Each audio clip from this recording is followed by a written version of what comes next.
નમસ્કાર. આજના virtual classroom training સેશનમાં આપનું હાર્દિક સ્વાગત છે. આજે આપણે આઈટીઆઈમાં ચાલતા ટ્રેડ ડ્રાફ્ટ્સમેન સિવિલના લેસન આરસીસી લિંટલ અને સનશેડ વિશે હું આપને માહિતગાર કરીશ. આજે આપણે આરસીસી લિંટલ અને સનશેડ વિશે સંપૂર્ણપણે માહિતી મેળવીશું. આરસીસી લિંટલ અને સનશેડ. આરસીસી લિંટલ અને સનશેડના મુખ્ય ઉદ્દેશો છે કે આજે આપણે આરસીસી લિંટલને વ્યાખ્યા શું છે, લિંટલના પ્રકાર, માળખાકીય ખ્યાલ અને લિંટલ્સ અને સનશેડની માળખાકીય વિગતોનું વર્ણન શીખીશું. પહેલું છે પરિચય. જ્યાં દરવાજા, બારીઓ અને અલમારી દિવાલોમાં આપવાનું ઓપનિંગ્સ આપવી જરૂરી બની જાય છે, ત્યાં આપણે ઓપનિંગ પુલ બનાવવો જોઈએ જેથી તેમની ઉપરની દિવાલનો ભારને ટેકો મળે. આ એક લિંટલ પ્રદાન કરીને પરિપૂર્ણ થાય છે કે જ્યારે બાંધકામ કરીએ છીએ આપણે ત્યારે દરવાજા, બારીઓ અને અલમારી જેવા ઓપનિંગ્સ આપવાના હોય છે. આ ઓપનિંગ્સ ઉપર એક આરસીસીનું લિંટલ આપવું પડે છે કે જેનાથી દિવાલનો ભાર ત્યાં ટેકો મળે છે. તેને આપણે આરસીસી લિંટલ કહીએ છીએ. તેની વ્યાખ્યા છે કે આરસીસી લિંટલ એક નાનો બીમ છે જે તેની ઉપર બનેલી ચણતરની દિવાલને ટેકો આપવા માટે દરવાજા, બારી અથવા ઓપનિંગ્સ પર આપવામાં આવે છે.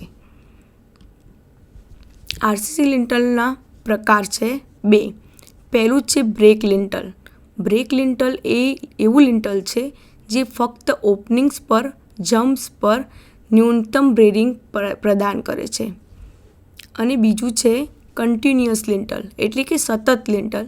તમામ છિદ્રો અને સહાયક દિવાલ પર સતત ચાલતી લિંટલને કન્ટિન્યુઅસ લિંટલ કહેવામાં આવે છે. આ દિવાલને વધુ સ્થિરતા પ્રદાન કરશે તેમજ લિંટલના કાર્યને પૂર્ણ કરે છે.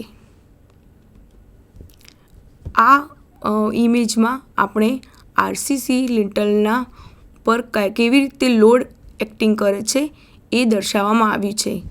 ફર્સ્ટ છે ડોરની ઉપર લિંટલ પ્રદાન કરેલું છે. આ બીજું છે વિન્ડોની ઉપર લિંટલ પ્રદાન કરેલું છે. આ બે છે એ લિંટલ છે. આ વિન્ડો એની ઉપર ઓપનિંગ્સ આપેલી છે અને ઉપર લિંટલ આપેલું છે. આ પણ વિન્ડોનું લિંટલ છે. આ બે લિંટલ છે, વચ્ચે ઓપનિંગ છે. આ છે એ પણ મોટા સ્પાનની વિન્ડો છે અને એની ઉપર ક્લિયર સ્પાન છે અને આ ઇફેક્ટિવ સ્પાન આપેલો છે અને એની ઉપર આ દિવાલ છે. આ પણ એક લિંટલ બિલ્ડ છે અને વિન્ડોની ઉપર જ છે. આ બે કોલમ છે અને એની ઉપર ક્લિયર સ્પાન છે અને એની પર આ વચ્ચે છે એ લિંટલ પ્રદાન કર્યું છે. આ બીજો ફ્લોર છે. લિંટલનો ડિઝાઇન ડેટા. ક્યારે લિંટલ પ્રદાન કરવાનું રહેશે અને એની ડિઝાઇન આપવાની રહેશે એ સમજાવ્યું છે. લિંટલને ત્રિકોણાકાર લોડ માટે ડિઝાઇન કરવી પડશે. ક્યારે? જો લિંટલની ઉપરની દિવાલ 1/4 હાઇટ કરતાં વધુ હોય. આ h એ ત્રિકોણની ઊંચાઈ દર્શાવે છે. જો ઊંચાઈ 1/4 h કરતાં ઓછી હોય તો લિંટલને ડિઝાઇન કરવાની રહેશે. લોડિંગ કે જેના માટે લિંટલ ડિઝાઇન કરવી આવશ્યક છે તે ફર્સ્ટ છે જ્યારે ઓપનિંગની દરેક બાજુની દિવાલની લંબાઈ ઓછામાં ઓછા અસરકારક સમયગાળાની બરાબર હોય. બીજું છે જ્યારે લિંટલનો એક છેડો દિવાલના અંતની નજીક હોય ત્યારે આપણે ડિઝાઇન કરવી પડે. ત્રીજું છે જ્યારે બંને લિંટલના બે છેડાની નજીક હોય ત્યારે આપણે લિંટલ ડિઝાઇન કરવું પડે. ચોથું છે કે જ્યારે દિવાલ સ્લેબ વહન કરે છે એટલે કે દિવાલની ઉપર સ્લેબ આપેલો હોય ત્યારે આપણે લિંટલની ડિઝાઇન કરવું પડે. પાંચમું છે કે જ્યારે લિંટલ ઉપરથી ખુલ્લું હોય ત્યારે આપણે લિંટલની ડિઝાઇન કરવી આવશ્યક બની જાય છે. હવે મજબૂતીકરણની વ્યવસ્થા એટલે કે રેન્ફોર્સમેન્ટ ક્યારે આપવાનું થાય છે. એટલે કે બ્રેક લિંટલમાં જ્યારે મુખ્ય બાર ફક્ત સપોર્ટેડ બીમની જેમ આપવામાં આવે છે કે જ્યારે સતત લિંટલમાં તે સતત બીમની જેમ જ હશે. એટલે કે બે પ્રકાર હતા લિંટલના. એક હતું બ્રેક લિંટલ, બીજું હતું કન્ટિન્યુઅસ લિંટલ એટલે કે સતત લિંટલ. એટલે એમાં બ્રેક લિંટલમાં જ્યારે મુખ્ય બાર ફક્ત સપોર્ટેડ બીમની જેવી રીતે હોય ત્યારે ત્યાં મજબૂતીકરણની વ્યવસ્થા કરવામાં આવે છે, જ્યારે સતત લિંટલમાં તે કન્ટિન્યુઅસ બીમની જેમ જ હશે. બંને કિસ્સામાં સામાન્ય સ્વરૂપોમાં સ્ટીરપ્સ આપવામાં આવે છે. માળખાકીય વિભાવનાઓ અને લિંટલ્સની વિગતો. પહેલું છે એમાં લિંટલ પર કામ કરતો લોડ, એટલે કે લિંટલ પર કયો લોડ આવશે એ વિશે સમજીશું કે દરવાજા, બારીઓ, વેન્ટિલેટર વગેરે ઉપરના મુખ એટલે કે એના પરના ઓપનિંગ્સ પર તેઓ ચણતરના ત્રિકોણાકાર ભાગનો ભાર તેમની પર વહન કરે છે કે જ્યારે આ ત્રિકોણ ફ્લોર સ્લેબને અટકાવે છે ત્યારે લિંટલની સમગ્ર લંબાઈ પરનો ભાર તેની ઉપર આવે છે.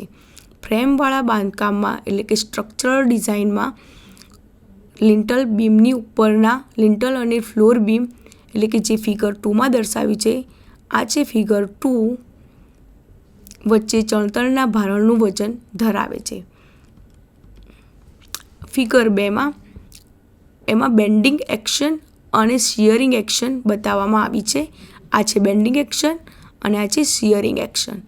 આમાં મેઇન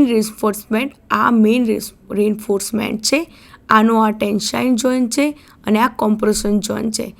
આ જે બીમ છે એટલે કે લિંટલ છે એનું ન્યુટ્રલ એક્સિસ છે. અહીંયા વજન આવશે ત્યારે આ બેન્ડ થશે અને એનો અહીંયા કોમ્પ્રેશન ઝોન પેદા થશે અને અહીંયા ટેન્શન ઝોન. આ એમની વચ્ચેનો ઇફેક્ટિવ સ્પાન છે આમાં. અને આ છે શિયરિંગ એક્શન એટલે કે જ્યારે શિયરિંગ ફોર્સ લાગે છે, આ બધો શિયરિંગ ફોર્સ લાગે છે ત્યારે આમાં આ જે લિંટલ છે એમાં આ મેઇન બાર છે, આ વર્ટિકલ અને આ જે 45 અંશના ખૂણે આપી છે એ છે બેન્ટઅપ બાર. એના પછી સ્ટ્રક્ચરલ બિહેવિયર વિશે સમજીશું કે લિંટલને બેન્ડિંગ અને શિયરિંગ એક્શનને આધીન કરવામાં આવે છે. ટેન્શન ઝોનમાં તાણનો પ્રતિકાર કરવા માટે કોન્ક્રીટમાં મજબૂતીકરણ એટલે કે રેન્ફોર્સમેન્ટ પ્રદાન કરવામાં આવે છે. શિયરિંગની ક્રિયાને સૂચવ્યા મુજબ વર્ટિકલ સ્ટીરઅપ અથવા ક્રેન્ક્ડ બાર દ્વારા કાળજી લેવામાં આવે છે.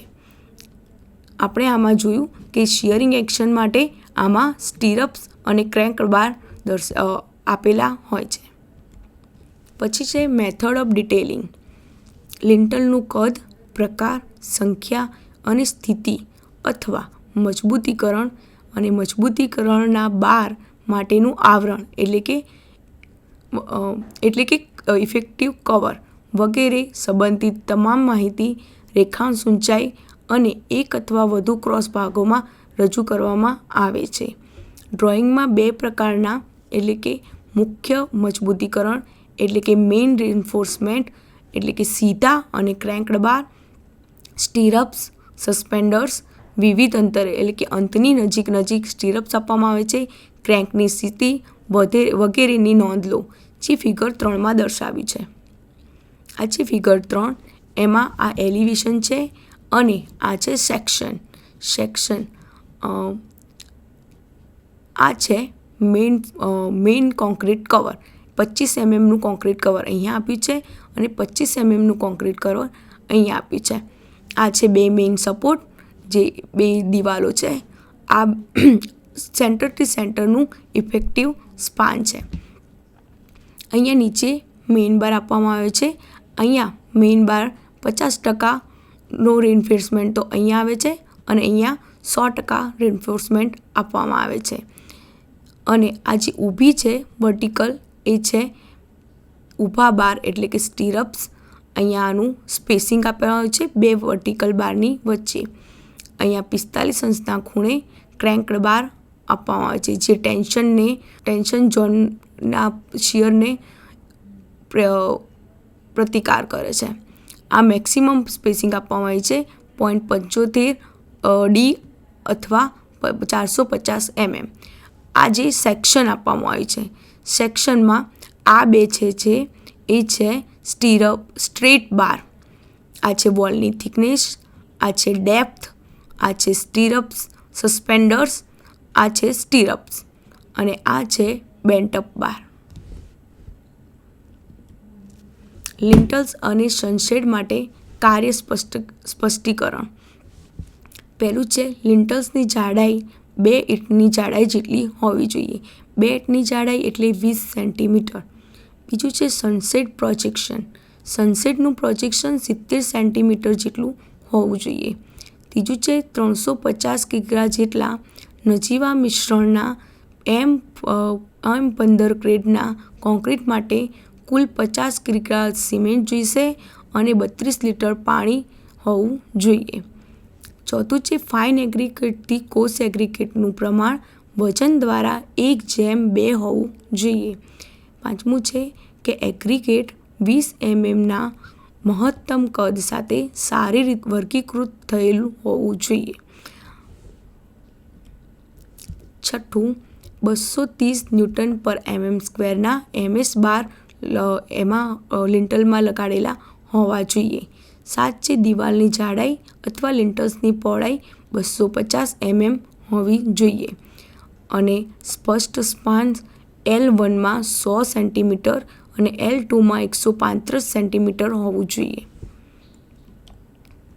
હવે લિન્ટલ્સ L1 ને L2 બે પ્રકારના હોય છે અને લિન્ટલ્સનું ડ્રોઈંગ પણ દર્શાવેલું છે. મેં લિન્ટલ્સના પ્રકાર 1માં એટલે કે L1ની વિગતો જુઓ કે આ 100 સેન્ટીમીટરનો સ્પષ્ટ ગાળો ધરાવે છે. આ છે ડિટેલ ઓફ લિન્ટલ ટાઈપ L1. અંદર 1, 2, 3 ચિહ્નિત 3 અલગ અલગ પ્રકારના બાર વર્તુળોનો ઉપયોગ આ મેમ્બર માટે થાય છે. ફિગર 4 અને 5 લિન્ટલ પ્રકાર L1ની વિગતો આપે છે. આપણે જોઈએ છીએ ફિગર 4નો કી પ્લાન છે. એમાં ઓફિસ રૂમ છે, આ રેકોર્ડ્સ છે, ટોયલેટ છે, ઓફિસ રૂમ અને વરંડા આપેલું છે. જુઓ એમાં L1 ક્યાં ક્યાં આપેલું છે કે અંદરની સાઈડ L1, અહીંયા લિન્ટલ L1, અહીંયા અહીંયા અહીંયા અહીંયા અને અહીંયા આ બધા જ છે L1. હવે આ L1નું લોંગિટ્યુડિયન સેક્શન આપેલું છે અને એનું એક લોંગિટ્યુડિયન સેક્શન આપ્યું છે અને એમાં એક સેક્શન એક આપેલું છે જે વચ્ચેથી આપણને આ દેખાય છે. આ બે છે એ વોલના સપોર્ટ છે. 2 વોલનું સપોર્ટ આપે છે આ લિન્ટલને. એમાં 200 mmની વોલ છે, 50 mm ઇફેક્ટિવ સ્પાન આપેલો છે. આ જે છે એ મેઇન રેન્ફોર્સમેન્ટ છે. ઊભા છે તે વર્ટિકલ સ્ટીરપ્સ છે અને આમાં 1, 2 અને 3 જે આપણે આગળ જોયું કે 3 અલગ અલગ પ્રકારના બાર વર્તુળોનો ઉપયોગ થાય છે આમાં. પછી લિન્ટલ પ્રકારમાં L2ની વિગતો જુઓ કે આ લિન્ટલમાં 135 સેન્ટીમીટરનો સ્પષ્ટ ગાળો ધરાવે છે અને તે સનશેડ સાથે જોડાયેલ છે. આ જુઓ જે L2 લિન્ટલ છે એ બધા જ બારની ભાગે આપેલા છે એટલે કે અહીંયા સનશેડ પ્રોવાઈડ કરવામાં આવે છે. આ જે ડોટેડ લાઇન દેખાય છે ચોરસ એ સનશેડ છે. સનશેડ એટલે કે બારીની બહાર આપણે જે છજ્જુ આપીએ છીએ એને સનશેડ કહે છે, જે દરેક બારીની ઉપર પણ હોય છે અને દરવાજો જો બહારની સાઈડ પડતો હોય તો આપણે દરવાજાની ઉપર પણ સનશેડ પ્રોવાઈડ કરીએ છીએ. એ સિવાય વેન્ટિલેટર હોય તો એની પર પણ સનશેડ પ્રોવાઈડ કરીએ છીએ અને બારીઓ પર પણ સનશેડ પ્રોવાઈડ કરીએ છીએ. સનશેડથી વરસાદમાં પાણી પણ અંદર આવતું નથી અને દિવાલની બહારની બાજુ જે બારીની અંદર પ્રકાશ આવતો હોય છે એનું થોડું રક્ષણ મળી રહે છે. L1 લિન્ટલ બધા જ અંદરની સાઈડ છે તમે જોઈ શકો છો અને L2 બધા બારીની ઉપર છજ્જા તરીકે બહારની સાઈડ આપવામાં આવે છે. હવે L2માં જોઈએ કે એનો સ્પષ્ટ ગાળો 135 સેન્ટીમીટર છે. રેખાંશ વિભાગ ફક્ત લિન્ટલમાં મજબૂતીકરણ દર્શાવે છે એટલે કે રેન્ફોર્સમેન્ટ દર્શાવે છે. ક્રોસ વિભાગ લિન્ટલ તેમજ સનશેડની 12 વિગતો આપે છે. ફિગર 6માં આપણે જોઈએ કે એનો જે ક્રોસ વિભાગ છે એ લિન્ટલ તેમજ સનશેડની 12 વિગતો એટલે કે એના સળિયાની વિગતો આપે છે. આ છે ફિગર 6. એમાં લોંગિટ્યુડિયલ સેક્શન આપેલું છે અને એનું પણ એક સેક્શન આપેલું છે.